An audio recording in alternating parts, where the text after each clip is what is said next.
Welcome back to Baggies Walk. It's episode 24, and it feels like episode of 100 of who should be the next West Brom manager. We've got Dean, Dan, Ben, and Aaron back with us to hopefully shed some light on just what on earth is going on at this club. Shambolic is the word one tweet described it this week. We're also talking about the FA Cup exit to Bournemouth. Does anyone actually care? AI is going to predict all the Baggies home fixtures, and we'll see how many points the robotics predict Baggies to get. And we're starting January off because it's a rubbish month with making our own worst ever West Brom 11, and we're starting off with goalkeepers. So we'll ask this team at the end who the worst ever goalkeeper was. Get your thinking caps on for that. Right then, let's kick off then, shall we? Where should we start? Should we start on the South Coast and get that out of the way with? Let's go. Let's do that. There's not much to say. Is the Dino about it? You were there. Any positives from the game apart from? I've got one, which I'll come to in a minute.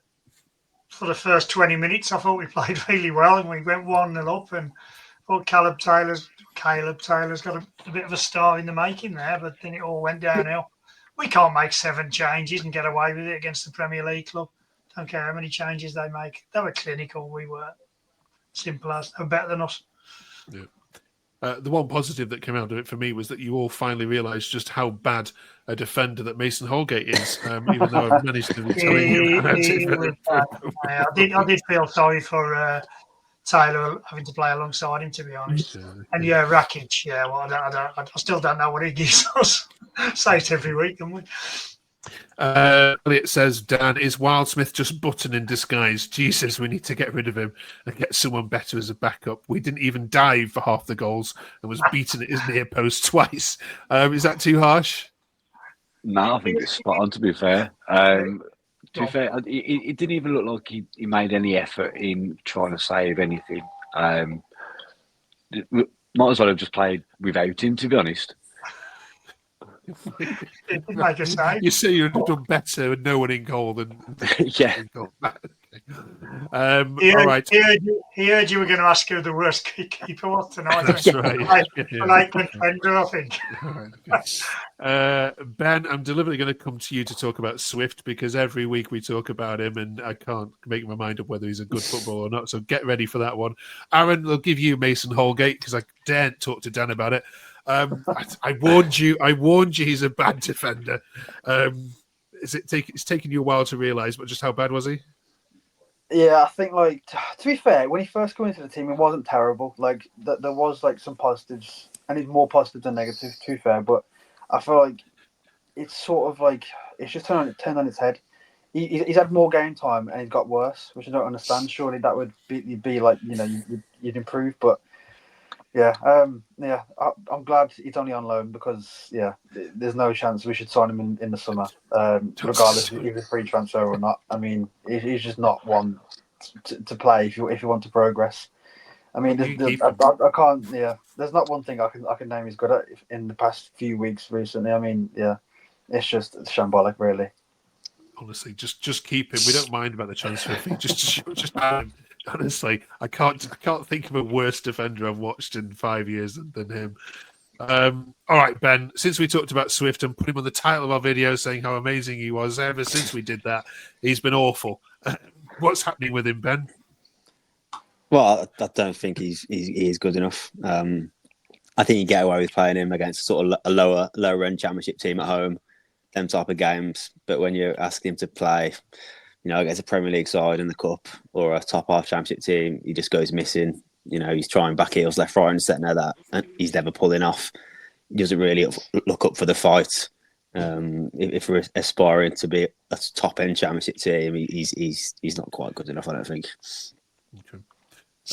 Cheers for that. Another one here, Andrew said, to me, it also proves how valuable Hegem and Madger are. Do you agree with that, I guess? Oh God, yeah, 100%. Hegem he's just been phenomenal this season. Plucked him out of absolutely nowhere, and he's already a god. To be fair, yeah. Let's leave Bournemouth alone, though. You weren't gutted about Dean then having perhaps a last trip to Goodison as a potential reward, though. The what? Sorry, last trip to Goodison. Well, you would have drawn Everton away, wouldn't you? As if you'd have gone through. I didn't even know that. Oh, great. Okay. I didn't even look. I looked my mate's an Exeter fan. That's the only one I looked for, to be honest. Okay. So yeah, actually Liverpool's a good weekend out, so I wouldn't have minded. Okay. Cheers. 1968.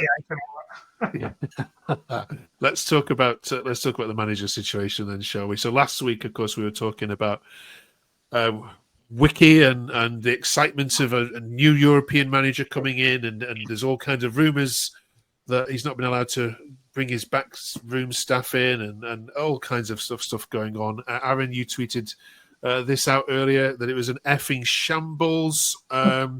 John Percy reporting they've ended their talks with Raphael Wiki, no longer becoming the head new club coach, no longer in discussions after he's unable to assemble his preferred backroom staff. Give us your views on this, Aaron, as politely as you can, more so than you did on Twitter.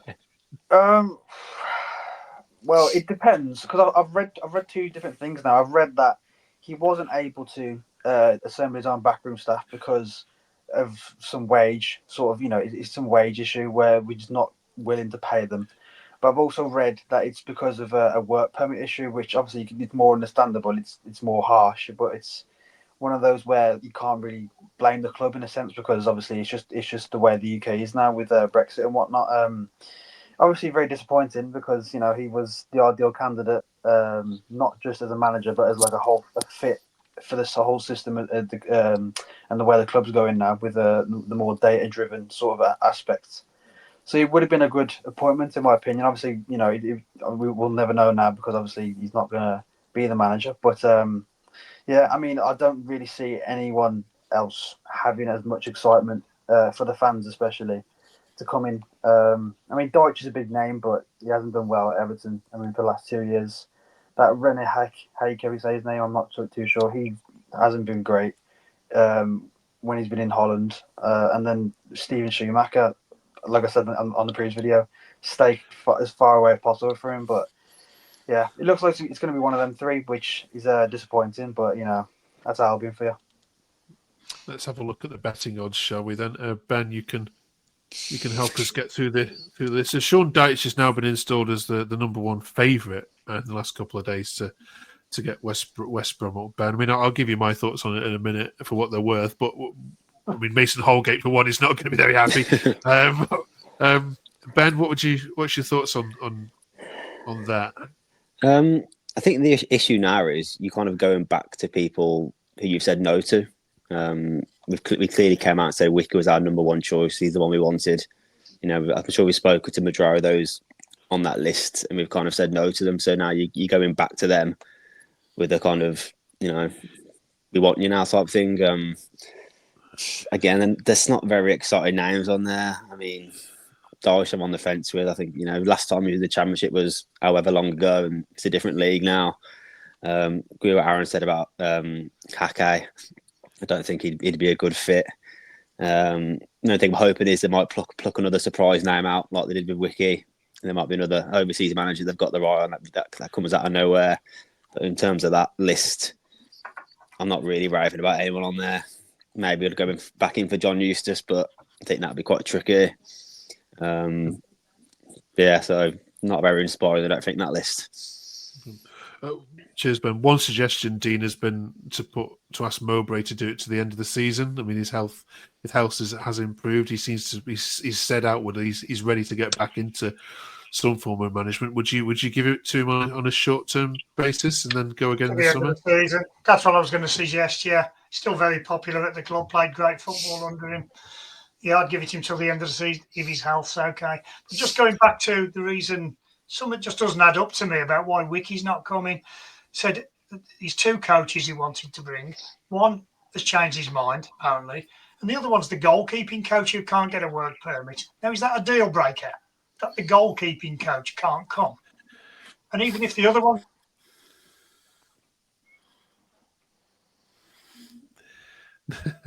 Nope. Oh, we've lost Dean. Something doesn't add up to me. There's more to it, I think. Dean, we got so angry there. Your Wi-Fi dropped out for a second. Just give us your last point. Oh, sorry, yeah, Wiki. I said it just doesn't make sense why he's not coming. I said he's two coaches he wanted to bring. One has changed his mind. Fair enough. The other one is the goalkeeper coach who can't get a work permit. Now, is that a deal breaker that the goalkeeper coach can't come? You know, surely, what kind of a man is he if he won't come because of that? You got to have faith in your current coaching staff, surely. And so at one time, you'd appoint a manager and he wouldn't bring anybody with him. You'd just get a new manager in, wouldn't you? And that was it. Yeah. So I think there's a bit more to it. I don't really know. But what they've announced today, or what Steve Herman said, I don't know. It doesn't seem to make a lot of sense to me. Okay.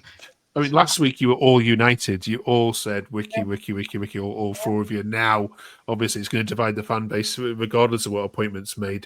Dan, who would, if you're Shilling Patel, listen to this, what would you do? What are you urging him to go and do in the next 7 days? Because you need a manager, don't you? You can't carry on this limbo as well as Brunt's done. To be fair, I'd probably stay well away from Deutsch. He's in the sort of category of like your dinosaur managers, but if he's going to go down the dinosaur manager route, why not like complete the set and get like a Neil Warnock in?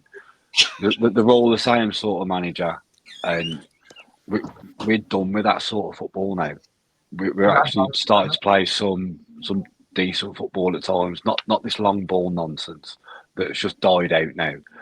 And look, the past managers that we've had that fall into that category, you got like your Pulis, your Pardew, your Bruce, your Allardyce, and we don't need that sort of manager anymore. So just someone who can just keep the ball on the deck and play something attractive. Yeah. My thoughts on Deitch is if you were to appoint him, he would get you into the playoffs, but for certain. It wouldn't be pretty.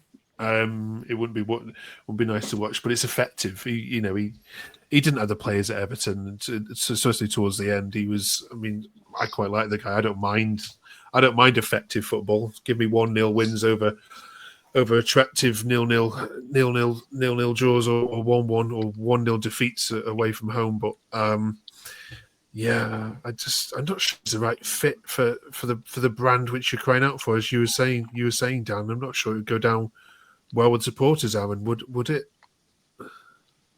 Nah, not really. I mean, it's like Dan said, it's going backwards. We've had managers like this in the past where, the football hasn't been pretty. I mean, we just had Corbran, and that went sour because it went to draws and it went to sitting back at 1-0 and then come back to the draw. So if the fans can't sit through that, then they definitely won't be able to sit through Dyche's football. Yeah, true. Right, thanks for that. Next week, no more manager chat. We'll have someone in place, I hope, by the end. It needs to happen soon because halfway through the month and we haven't signed anyone. This is it, yeah. The transfer window's running out, isn't it?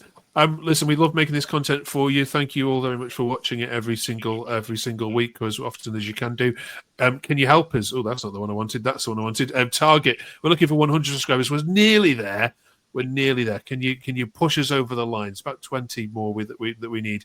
It's so hard to make content and get it over the line, but we massively can get us to our first hurdle. We would hugely appreciate it. Right, other things then on our mind this week. We need a December Player of the Month from all of you, if that's okay. Quickly going around, if you can think of one. Ben, can you kick this one off for us? It's a long time ago, December, but it did happen. I think again we're struggling every month to choose, 2 or 3 to choose from. I think you can't have Madger every month. No, I think the one that stands out this month is probably Malumbi. I think he's earned his new contract. He's been in the team since Corbran left. He's had a new sort of lease of life. He's been, box to box, kicked in with a couple of assists, and he looks a good player, and he's done well. So he'd be the standout for me. Okay, Dan. Yeah, I'd have to agree with that. Malumbi, he's just been phenomenal. He just covers every blade of grass. He just don't stop running. He literally wears his heart on his sleeve. Look, some of the tackles he puts in are a bit risky at times. And in our race, he's got the nickname the Yellow Card Man with our little just constantly getting booked. But he just shows the passion. It just shows the passion that we needed, and he more or less bosses at the middle of the park. Okay. Dino? Yeah, hands down, Jason Malumbi. I wish everybody had the same attitude. He's not the best footballer in the world, but he's got an engine on him. He's like a Duracell bunny up and down the pitch, and Yeah, Okay. all day long, Malumbi. Bill. We missed him Aaron, when he 4 got. yeah.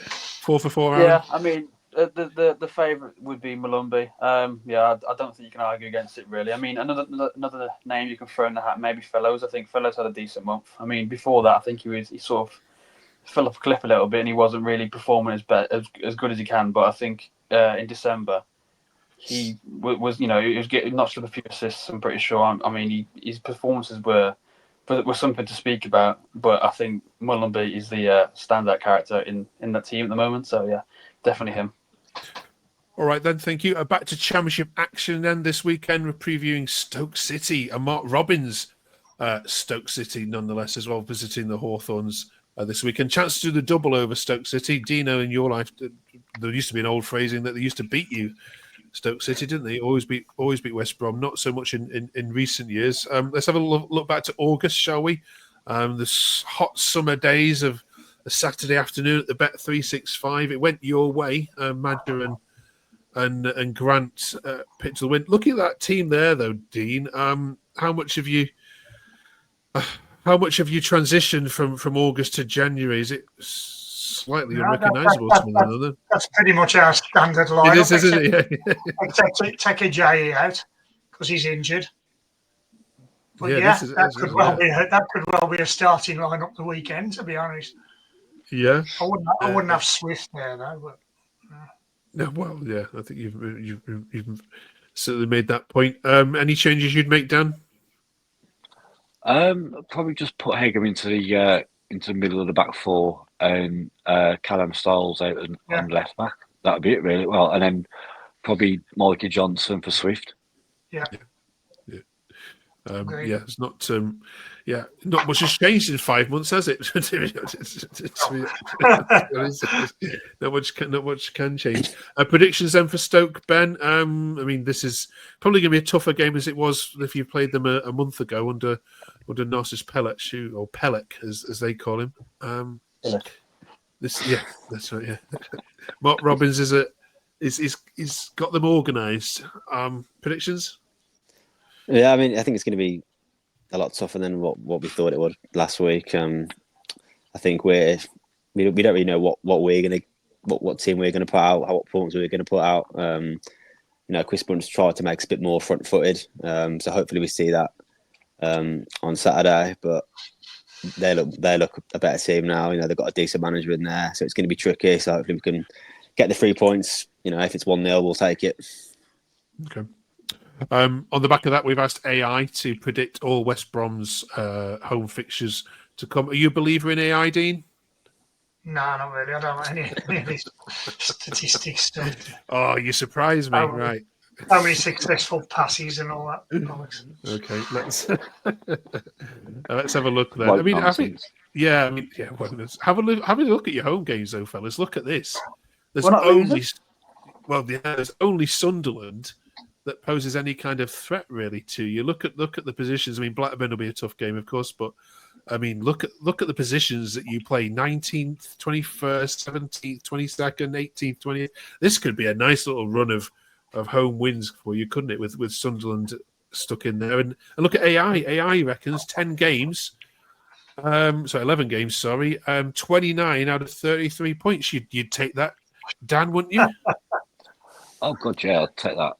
I'll snatch your hand off for that. But it's the Albion. I can't see it happening. Is that with Sean Dyche in charge, those results? Yeah, that's right. Yeah. No chance. All one. Hey, I tell you what, there'd be 1-0 wins in there more than there would 1-1 draws, which is what you've been getting. Well, I'll stick up for Sean. I mean, crikey. I mean, obviously, AI's not been watching you recently, have they? But Aaron, I mean, you've got to look at your home games and think, this is where you're going to start picking up points now, isn't it? Well, I mean, you'd like to think so. There's a few teams in there which are towards the bottom of the table, but then again, like no position really matters. At the end of the day, it's a fair game at the end of the day, really. I mean, it depends who we bring in as manager. I think that'll make such a massive difference. I mean, obviously in the style of play that we'll play, the players that may actually turn up. Or be actually on the pitch, or who we might sign, who we might sell.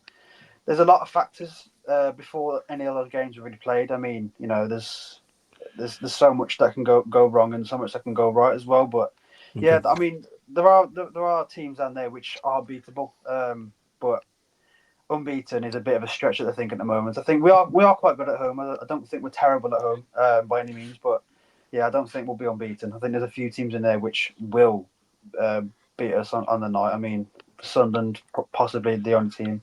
Maybe, well, there might be a few more to be fair, but Sunderland will probably be one of the ones that could beat us. Okay, let's get this home atmosphere back as well. Show it the Hawthorns. It's died a little bit, hasn't it, in the last couple of months.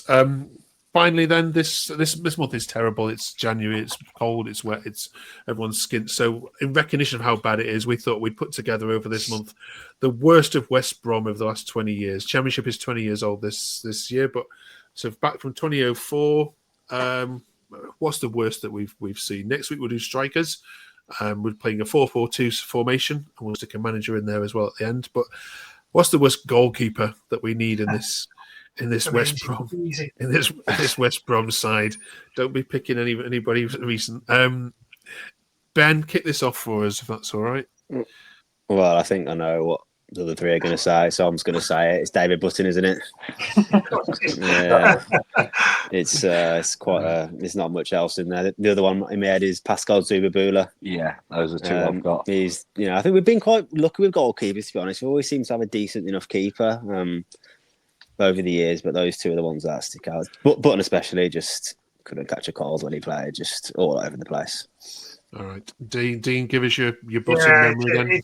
It cost us so many points. It was embarrassing in the end. And Steve was one of Steve Bruce's stand by him moments, and in the end, we had to wrench Alex Palmer into goal, and he's never looked back. Yeah, and I presume he's not putting any trees up at Reading either. Dan, yeah, spot on, David Button. It was just shocking. I think the game that stands out the most is that Birmingham City game, where they've caught him out with like a sneaky free kick, and he's got beaten at his near post, and it's that I think that just set us on like a really bad run after that. Fans are calling for Palmer to step in, and when he finally did, finally saw the back of Button. But then again, Pascal Zubahula, his first few games, he weren't that bad. It was all a shot stopping. His distribution was shocking. This commanding of his area, he might as well have not been there. These are all great. Aaron, you won't be able to beat these, I'm guessing? No, it's going to be Button. I mean, he's possibly the worst player, never mind goalkeeper, that I've ever seen play football. I mean, God knows how he's actually got a gig at Reading. I mean, I wouldn't put him down as a non-league footballer, if I'm honest. Okay. Let us know in the comments if they've missed any glaringly obvious ones, but I sincerely doubt it. Right, you lot, you've got 7 days then to think of the two strikers that need to go into this worst West Brom side of the last 20 years. So get scratching your heads. I said only two. Let us know in the comments any that you think should go in there. We'll get this lot of your comments next week. Right, enjoy the Stoke game, you lot. Thank you very much for joining us. Fingers crossed for a manager announcement very, very soon. And next Monday we'll chat again. Thank you very much for watching. Drop a subscribe. We want to get to 100. You can help us. Cheers, fellas. Have a good week. Cheers.